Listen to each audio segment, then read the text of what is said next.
नमस्कार। आज हम बात करने वाले हैं 17वीं सदी के भारत की।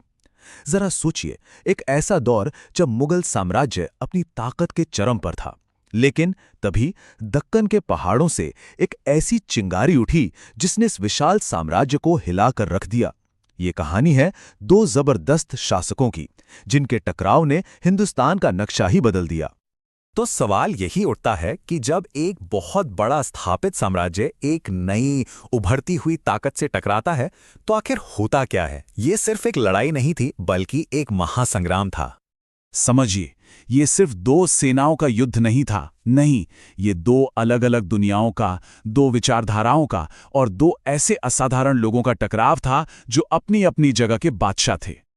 एक तरफ थे मुगल बादशाह औरंगजेब, जो दिल्ली के तख्त पर बैठकर एक बहुत बड़े साम्राज्य पर हुकूमत कर रहे थे, और दूसरी तरफ थे छत्रपति शिवाजी महाराज, जो सह्याद्री की पहाड़ियों के बीच एक नए आज़ाद मराठा साम्राज्य का सपना देख रहे थे।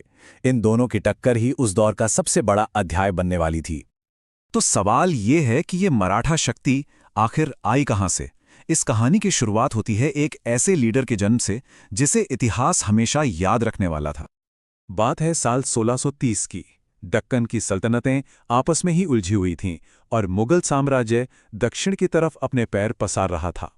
ठीक उसी माहौल में शिवनेरी के किले में शिवाजी महाराज का जन्म हुआ और यहीं से एक नए युग की शुरुआत हुई।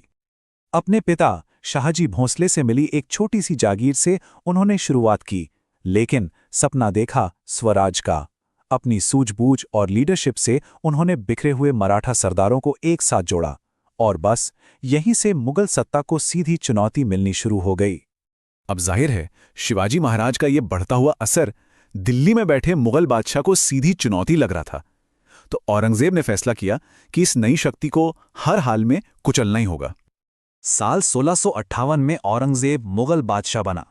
वो एक महत्वाकांक्षी शासक था और उसे अपने साम्राज्य की सरहदों पर किसी नई ताकत का उभरना बिल्कुल भी मंजूर नहीं था। उसने फौरन मराठों के खिलाफ जंग का ऐलान कर दिया। औरंगजेब ने अपने मामा और एक बहुत ही भरोसेमंद सेनापति शाइस्ता खान को एक भारी भरकम फौज के साथ भेजा, लेकिन शिवाजी महाराज ने आमने सामने की लड़ाई की जगह गनीमी कावा यानी गुरिल्ला युद्ध की रणनीति अपनाई। उन्होंने पहाड़ों और घाटियों को ही अपना हथियार बना लिया, अचानक हमले किए और मुगल सेना को इतना परेशान किया कि आखिरकार शाइस्ता खान को वहां से भागना पड़ा।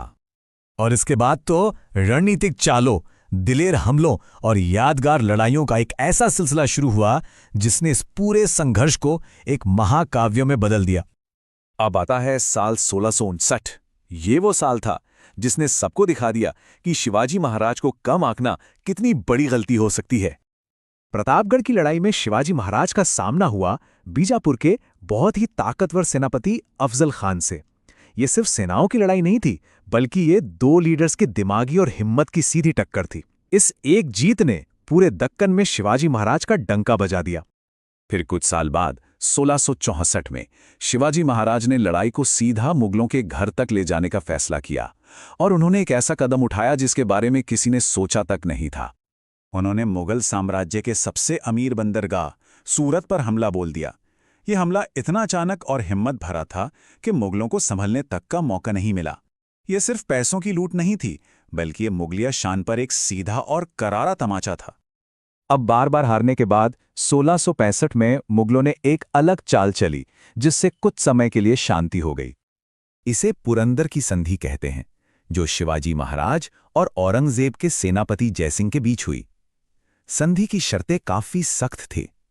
शिवाजी महाराज को अपने 23 किले मुगलों को देने पड़े, लेकिन इसके बदले में उन्हें एक आजाद शासक की मान्यता भी मिली।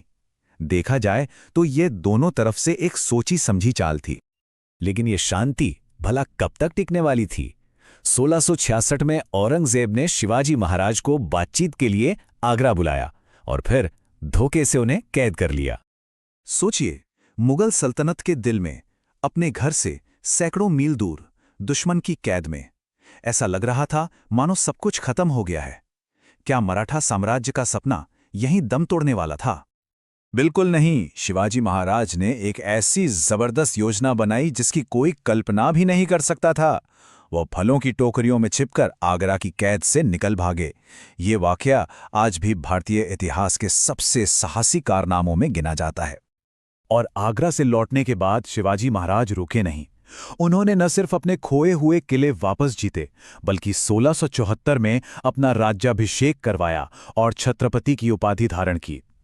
लेकिन इस महाकाव्य का एक बड़ा अध्याय अब खत्म होने वाला था। साल 1680 में शिवाजी महाराज नहीं रहे, पर क्या उनके जाने से यह संघर्ष खत्म हो गया? नहीं, मराठा साम्राज्य की नींव इतनी मजबूत हो चुकी थी कि उनके जाने के बाद भी ये लड़ाई चलती रही। उनके बाद उनके बेटे संभाजी महाराज ने मराठा साम्राज्य की कमान संभाली और मुगलों के खिलाफ उसी हिम्मत और जज्बे के साथ लड़ाई को जारी रखा। और इतिहास गवाह है कि दशकों तक चला ये युद्ध मुगल साम्राज्य के लिए एक बहुत बड़ा झटका साबित हुआ।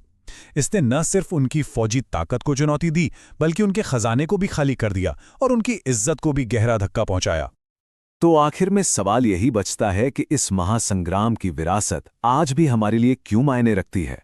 क्या ये सिर्फ एक राजा की दूसरे पर जीत की कहानी है, या फिर ये हमें सिखाती है कि कैसे एक विशाल सत्ता के सामने भी अपने उसूलों पर अड़े रहकर और नई सोच के साथ लड़ा जा सकता है?